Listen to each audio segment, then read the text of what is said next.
¿Quién se queda con el voto joven, especialmente con el voto adolescente? Hay casi 1 millón de adolescentes de 16 y 17 años que van a votar en estas elecciones.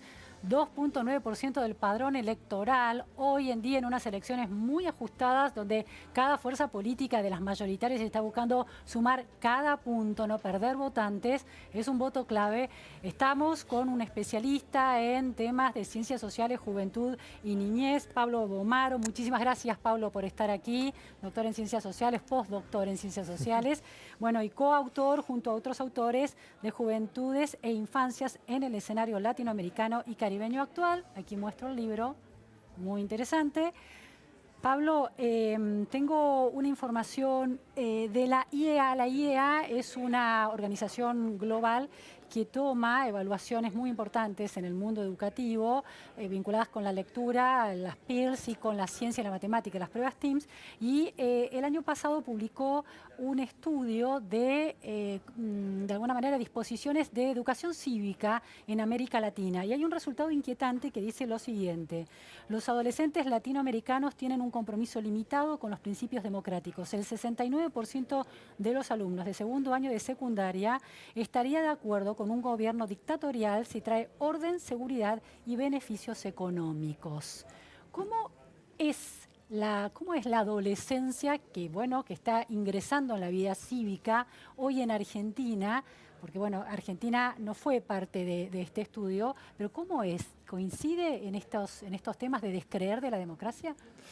Mira, creo que relativamente. A ver, por un lado, si hablamos del continente latinoamericano o de la, digamos, región latinoamericana, sin duda que hay que tener también, es decir, hay que agregar como un ingrediente la gran inestabilidad política que la región tuvo en los últimos 60, 70, 80 años, que sin duda hay una estabilidad democrática en la mayoría de los países en los últimos 30, 35 años, pero también hay hay muchas regiones todavía o hay muchos focos con grandes conflictos sociales. Claro. Por ejemplo, Colombia, por ejemplo, Centroamérica. Es decir, preguntarle a un adolescente hondureño, claro, guatemalteco, inclusive nicaragüense, qué es hoy la democracia, es algo problemático, porque no ven beneficios en su vida cotidiana. Por lo tanto, creo que, digamos, es una encuesta que puede ser válida, pero que no puede ser comparable con contextos de la Europa occidental o de Canadá, Estados Unidos, sino que tiene que ser puesto en un contexto de una región, claro, con gran inestabilidad política en los últimos 80 años, que alguien dirá, pero ¿qué tiene que ver 80 años con un adolescente de 16? Tiene que ver, porque hay una transmisión intergeneracional, claro, hay contenidos curriculares, hay memoria histórica, claro, transmisión de sus tíos, de sus padres, digamos, abuelos, etcétera. En Argentina creo que esto sería aún más matizado. Por un lado, porque yo veo que hoy, es decir, hay muchos jóvenes, ¿no? De 16, 17 años, que están muy... Centennials. Exactamente, que son estos, llamados centennials, tal cual, que están muy comprometidos con la vida social y la vida política. Quizás no con la vida partidaria o con la política del sistema político, que el propio sistema reconoce o legitima como la vía de participación consagrada. Claro, la militancia. O el timbreo o la cámpora. Exactamente, exactamente. La cámpora o la JPRO o los timbreos o ser agente de una política pública. Muchas veces eso tiene ciertas discusiones o ciertas tensiones, aunque también aumentó mucho en los últimos 10 o 15 años. Creo que hay una continuidad, inclusive en este punto, entre la gestión kirchnerista y el gobierno PRO o el gobierno macrista, cambiemos, de post-2015. ¿Una continuidad en qué sentido? A ver, Pablo. Una continuidad en se habla de rupturas, ¿cuál es la continuidad? Exactamente. Creo que si uno ve la participación política juvenil, hay una, continuidad, al menos en 3 sentidos. Por un lado, en un fuerte compromiso con lo público, es decir, una fuerte preocupación por las políticas públicas, una, ocupación del espacio público por parte de juventudes, y no solamente de las juventudes kirchneristas, la cámpora, el movimiento Evita, u otros que son las más visibilizadas y a veces las más estigmatizadas. También hay un compromiso con lo público o una ocupación pública de juventudes vinculadas con el radicalismo, con el PRO, con otros grupos de, izquierda, inclusive con algunas juventudes que han reaccionado ante medidas vinculadas con la educación sexual, reproductiva, matrimonio igualitario. Es decir, digamos, hay una ocupación más general del espacio público y una preocupación, diría yo, o un reencantamiento por lo público. Segunda cuestión, lo que tiene que ver con un, digamos, crecimiento de cierta militancia partidaria, que no es la única, que si uno enfoca solo en eso, se pierde la mitad de la película, sin duda, pero creo que uno podría pensar que así como hubo juventudes kirchneristas, con la Cámpora como la más conocida y la más estigmatizada, pero había otros grupos, también hubo juventudes de grupos de, digamos, izquierda, pero también la JPRO, que ellos mismos se autodenominaron en la época JPRO, sí, pero ellos mismos decían somos JPRO, somos los jóvenes pro. Y eso también tuvo que ver con una tercera cuestión, que es el involucramiento o cierta simbiosis entre quienes ocupaban cargos partidarios en las juventudes partidarias y quienes ocupaban oficinas públicas de gestión de políticas de juventud en el Estado. Esto fue muy estigmatizado con la Cámpora, fue muy visibilizado con la Cámpora, pero también si uno piensa en las autoridades de juventud actuales, a nivel nacional al menos, la mayoría eran los presidentes de la juventud del PRO. Camila Crescenbeni es la actual presidente y es una directora. Por lo tanto, lo que yo digo, ahí hay una continuidad. Uno puede ver ciclos que en un punto, en algunas dinámicas juveniles, trascienden los gobiernos. Ahora, Pablo, hay una cosa interesante. Estos adolescentes de 16, yo tengo un hijo de 16 años, nacieron más o menos en 2002. Exactamente. 2001-2002. Han nacido casi que con el kirchnerismo, crecieron con el kirchnerismo y tienen una conciencia de la realidad fundada en la vida política del kirchnerismo. Hay quienes sostienen que el kirchnerismo concibe la democracia de una manera muy distinta a la democracia republicana liberal y la atraviesa con la noción de pueblo y un cuestionamiento a las instituciones republicanas tradicionales, porque no representarían los intereses del pueblo, sino del poder, no de las corporaciones del poder. ¿Cuánto de eso se filtra efectivamente en los adolescentes, que este 1.980.000 y pico adolescentes que va a ir a votar, que es un voto clave para el kirchnerismo, cuánto está influyendo esa mirada política en esta adolescencia?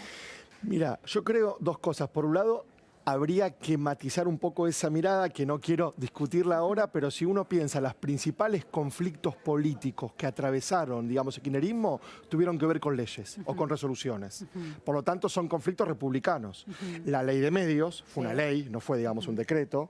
La 125 quiso ser una ley. De hecho, el voto no positivo en el Senado, en una institución, digamos, republicana, matrimonio igualitario, la nacionalización de, digamos, YPF, la Unión Argentina, o sea, fueron todos, ANSES, AFJP, fueron todos leyes. Por lo tanto, yo creo que ahí hay una distorsión que no se trata de defender o no un gobierno, sino de colocar adecuadamente los debates, porque si no se dicotomiza y pareciera que en un momento se desconocieron instituciones y en otro momento se las reconocieron y se pierde un poco la dinámica política cotidiana, que es mucho más rica es mucho más rica. Si lo puedo entender así, de alguna manera esos conflictos se dirimieron en ámbitos institucionales de la democracia republicana. Exactamente. Y se aceptaron esas decisiones. El gobierno perdió y aceptó. Aceptó con discursos más inflamados, más encendidos o menos encendidos, con cadena nacional o sin cadena nacional. Pero aceptó las derrotas inclusive y obviamente usufructó, como cualquier gobierno, las victorias. Pero quiero decir, cuando fue derrotado, entre comillas, aceptó dirimiéndolo en leyes. Por eso digo que habría que ver eso. Y yo lo que creo es que lo que sí permea hoy en día, por eso digo que hay como un reencantamiento con lo público, es una conciencia de cierta cuestión de los derechos. O sea, creo que hoy hay una generación que sabe que tiene derecho a expresarse, que no se banca, que le coarten derechos, que tiene menos miedo. De hecho, el discurso de, digamos, el miedo de unos y de otros permea, y eso hay encuestas que, digamos, muestran, permea en los mayores de 55 años. Los menores, por más miedo que vos le metas a que va a volver no sé qué, o que el actual gobierno va a hacer no sé qué desastre si sigue 4 años más, no permean tanto en los más jóvenes que sí tienen, y cierro con esto, Luciana, al menos digamos esto, sí tienen cierto desencantamiento con algunas promesas incumplidas. Y entonces aparecen algunas opciones un poco más radicalizadas, entre comillas, por izquierda y por derecha, que seducen un poco antisistémicamente y eso sí tiene que ver con cierto desencanto, con promesas que estiman que no fueron satisfechas o no fueron cumplidas. Ahora, Pablo, en esta transmisión intergeneracional de la memoria histórica y de una manera de ver la Argentina, hay algunos hechos claves como puntadas que desde el Estado se van realizando. Uno de esos es la transmisión del poder de un presidente al otro. La idea de que la expresidenta Cristina Fernández de Kirchner se haya sustraído de esa ceremonia, que es la que de alguna manera da continuidad al Estado, porque implica que un presidente le pasa la posta al otro, ¿impacta en las generaciones? Las jóvenes generaciones. Mira, yo creo que todo símbolo tiene sus significados, ¿no? Yo no sé cuánto impacta en las jóvenes generaciones, en estos, digamos, centennials, en estos jóvenes de 16, 17, 18 años, porque tampoco sé cuán asimilado tenían ese símbolo, ¿no? Creo sin duda que fue algo que, digamos, impactó, creo que fue en cierta manera como un desacierto, sin duda.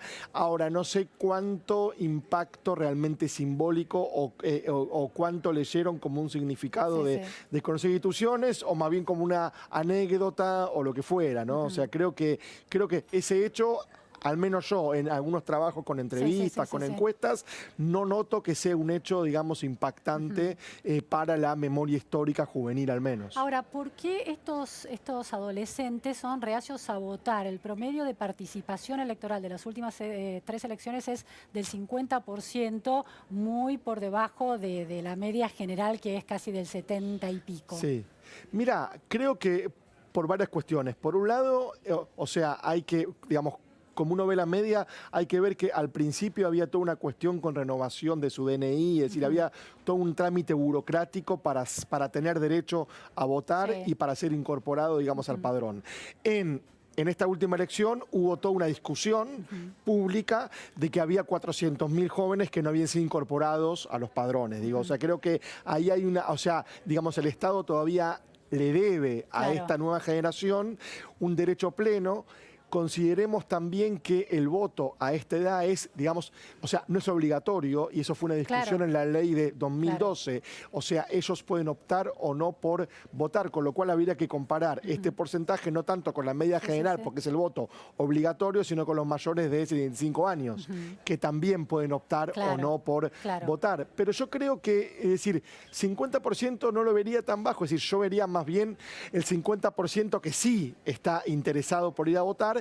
Y lo que sí visualizaría son otras formas de participación más sociales, más culturales, vinculados con otras estéticas, con afinidades, con otros gustos. Se discute mucho la participación de los adolescentes de la Ciudad de Buenos Aires en los colegios de la universidad y en otros colegios de las clases medias, tomando escuelas, yendo por encima de algunas leyes, por ejemplo el derecho a la educación, defendiendo algunas otras libertades.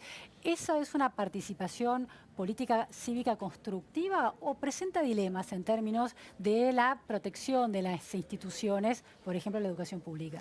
Sí, yo creo que toda participación y toda acción directa presenta dilemas sin duda, pero yo creo que, es decir, que si es tomado como una medida de última instancia y como una medida, digamos, en un punto transitoria, es decir, acotada, creo que puede ser constructiva en el sentido de que también hay estudios antropológicos, por ejemplo, que muestran cómo los chicos durante los momentos de esta toma de las escuelas, si bien no tienen clase habitualmente, por ejemplo, hacen una apropiación de los tiempos, de los espacios, construyen normas que tienen que ver con autonomía, con autogestión, con independencia, que yo creo que podría decir, buscarse algún sentido pedagógico en eso. Eso no quiere decir incentivar las tomas, quiere decir, ante el hecho consumado, poder comprenderlo y no solamente buscar sancionarlo, ¿no? Yo creo que tiene alguna dimensión pedagógica que puede ser interesante explorar o puede ser interesante, digamos, profundizar.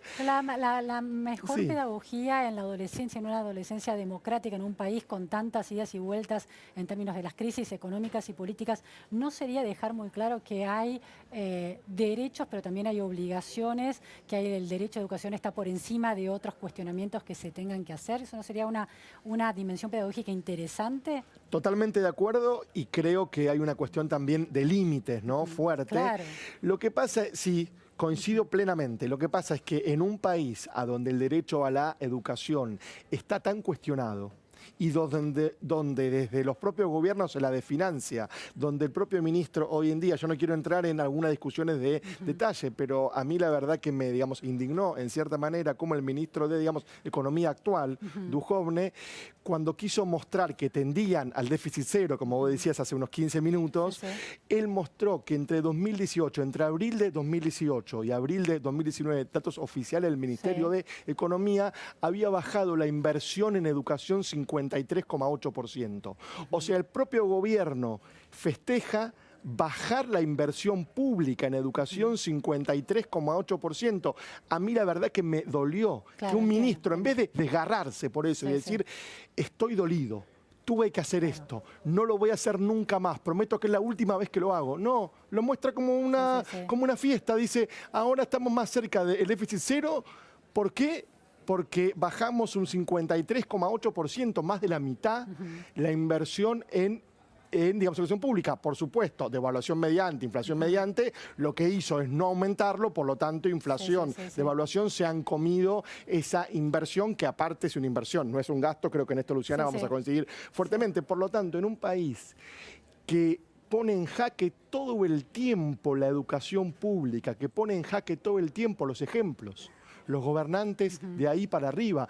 ¿Cuántas veces leímos que el primer ministro finlandés, austríaco, alemán renuncian por alguna causa, por alguna afer, que aquí pasa todo el tiempo y lo que hacemos es intentar justificarlo, decir, pero antes también lo hacían, pero mañana lo van a hacer, pero hace 70 años que hacen lo mismo. Entonces creo que yo coincido fuertemente que el límite es muy importante, el ejemplo pedagógico es muy importante y hay derechos que pueden estar por encima de otros. Pero creo que para pensarnos como sociedad, tenemos que poder pensar lo público, tenemos que poder pensar el ejemplo de las personas públicas. Y los gobernantes son parte de las personas públicas, no son las únicas, pero son parte de las personas públicas que deberían Veremos entonces descentrarse. Ver cómo votan los adolescentes y jóvenes en estas elecciones y qué significa y cómo analizar ese voto. Muchas gracias, Pablo, realmente. A vos, Luciana, muchas gracias. Nos vamos a un corte en la repregunta Noticias a Fondo y enseguida volvemos. No se vayan.